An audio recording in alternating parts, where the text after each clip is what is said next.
Halo para dulurku, selamat datang kembali di channel Mas Aryo Cah Jogja. Hari ini kita bicara contoh kasus ya. Kita ambil komoditi kelengkeng Diamond River. Hanya untuk kita itu melihat bagaimana proses pengajuan permohonan indikasi geografis itu wujudnya nanti akan seperti apa. Jangan khawatir, kasus ini fiktif, nggak kejadian, nggak ada aslinya. Ini hanya contoh saja. Oke, kita langsungan.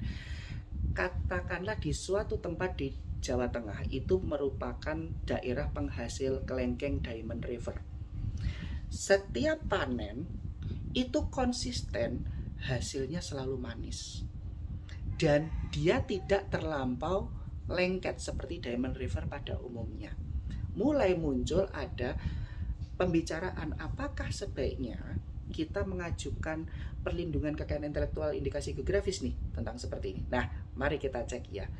Di dalam pengajuan suatu kekayaan intelektual indikasi geografis, konsistensi itu bahasa utama.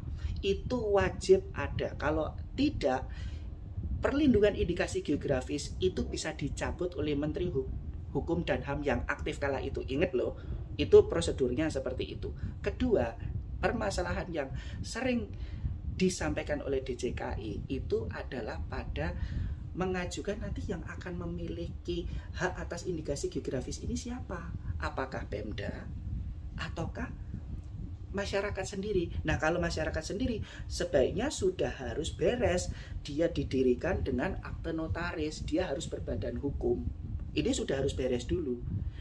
Kalau mau yang diserahkan kepada Pemda setempat, dilihat dulu wilayah di mana Diamond River ini dibudidayakan itu seberapa luas. Kalau satu kabupaten ya cukuplah bupatinya. Tetapi kalau lebih 3, 4, nah itu biasanya yang maju adalah gubernurnya. Berarti nanti yang pegang hak indikasi geografisnya adalah Pemda. Seperti itu.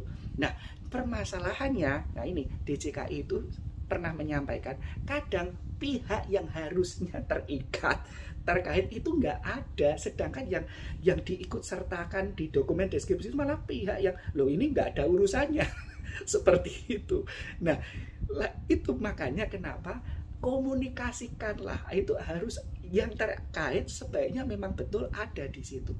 Lalu permasalahan yang kedua, TAIG itu seringkali tim ahli indikasi geografis, tim yang ditunjuk oleh Menteri Hukum dan HAM yang aktif, itu seringkali menemukan apa yang ditulis di dalam dokumen permohonan tidak sama dengan realita yang ada di lapangan.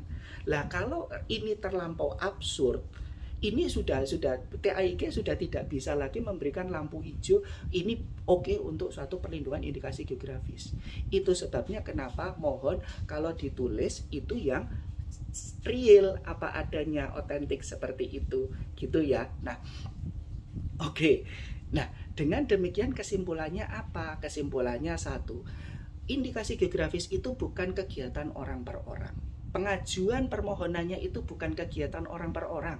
Itu sebabnya kenapa musyawarah itu sebaiknya ada dulu, saling komunikasi itu ada dulu, termasuk sudah mulai mengkomunikasikan kehendak ini kepada Pemda setempat dan DJKI jauh sebelum Anda membuat dokumen deskripsi, mulai mengupload apa yang dibutuhkan supaya nanti kemungkinan ditolak itu bisa lebih kecil.